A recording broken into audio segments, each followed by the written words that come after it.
Hi, my name is Melissa Daniels, and I have strabismus.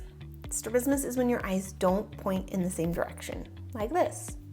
I have been working for the last 4 years on getting my eyes to not only look straight, but also to work together, and that has involved a lot of different things. Today, I want to discuss two different things, surgery and vision therapy, and I want to give you 4 reasons that I recommend trying vision therapy before going for the surgery. I have tried both surgery and vision therapy, so that is where I'm coming from. I have a lot of free resources and other resources that you can use to help you decide what might be better for you, vision therapy or surgery. If you want me to help you find vision therapy, all of that information can be found at learn.strabismussolutions.com. And there's so much out there. So a lot of people think that if you have strabismus, it's kind of hopeless. You just need to know there are so many options. So let's get into my 4 reasons why I believe you should always try vision therapy before going for the surgery. First is probably pretty obvious. What if the vision therapy works and you don't end up needing to have the surgery at all? My husband's a physical therapist, and the number of times that he's had patients that have been recommended for surgery and then they come into physical therapy and they actually fix the problem and don't end up needing surgery at all. So many times that is what happens.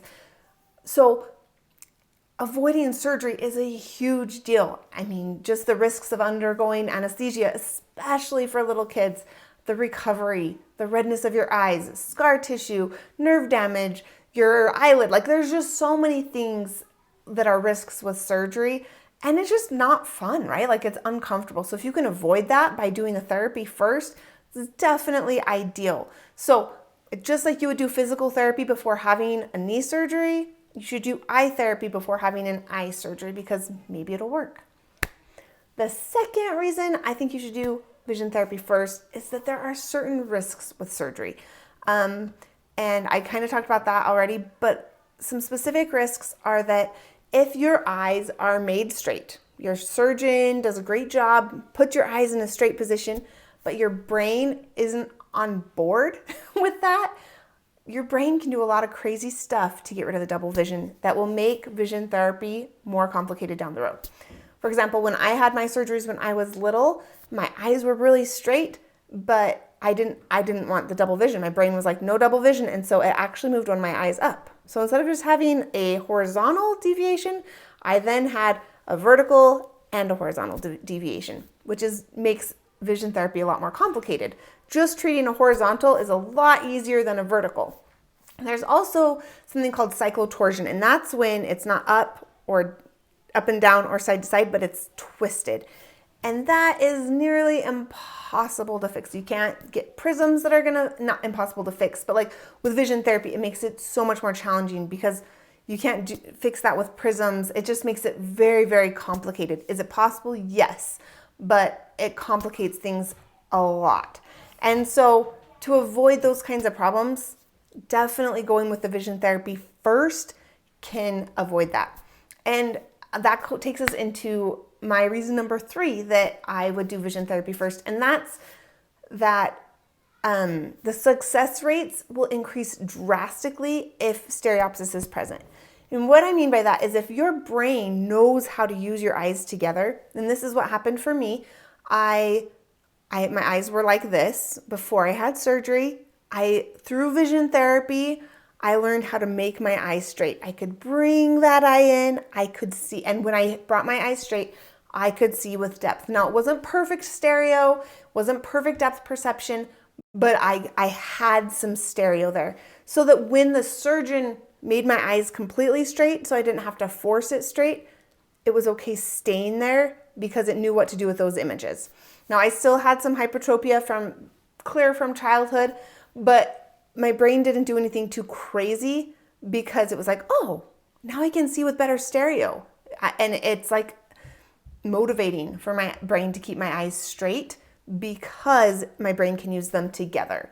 So that's why vision therapy beforehand can be so powerful, because if you can teach your brain using prisms and different things how to use your eyes together, and let's say that your angle is so high, it's just not, you're not getting all the way with vision therapy, then you can have the surgery and help get those eyes closer to being straight, and your brain won't reject that position, hopefully, right? All of this is like, hopefully, it's increasing success rates, right? Instead of having a 65% success rate with surgery, it's going to be more like an 85% success rate, which is a huge difference. Are there still people who aren't, it's not going to work for? Yes, it's strabismus, right? It's just the worst, but we will overcome. Okay, and then the last reason that I would say to try vision therapy before surgery is that if you ask any optometrist who practices vision therapy, they've seen so many different strabismus patients, and a lot of them have had surgery prior, and a lot of them haven't had surgery prior, right? They've got both cases, and what you hear from every single one across the board is that the vision therapy is much easier for those who haven't had surgery yet. There's no scar tissue buildup. There's no like weird stuff happening with the nerves, and the muscles aren't, they're just, it's like a little bit more of a clean slate to start with. It's still possible after surgery, but they just all say it's easier before. If you can get a patient before they've had any surgery, success rates are a lot higher for vision therapy. So all of that being said, I think you can see that it's worth a try. There's not a lot of risks with vision therapy, right? If you do it on your own, yes, you can risk getting terrible double vision and all sorts of crazy stuff.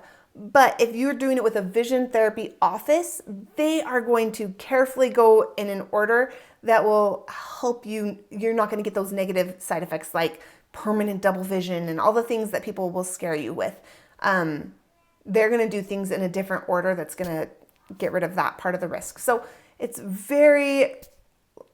it's risk-free. It is expensive. And that's one thing that a lot of people say is, well, my insurance covers surgery and it doesn't cover vision therapy, so that makes it obvious. And I get that. I totally understand. But if you have the means, I highly recommend even just going in for a consultation with a vision therapy office. You will be able to learn so much about your eyes and how they're working and get a better feel for what your success rates might look like for surgery. It's not going to do any harm just to go in for that consultation. It opened my eyes completely to a whole world I hadn't been aware of. So give it a try. Let me know how it goes in the comments. If you want help finding a vision therapy office, you can fill out a form if you go to strabismussolutions.com/findvt, or if you go to that website I mentioned earlier, learn.strabismussolutions.com, and scroll down, there is a link there as well. So let's get you set up. Start with the least risky option and then proceed from there. You got this.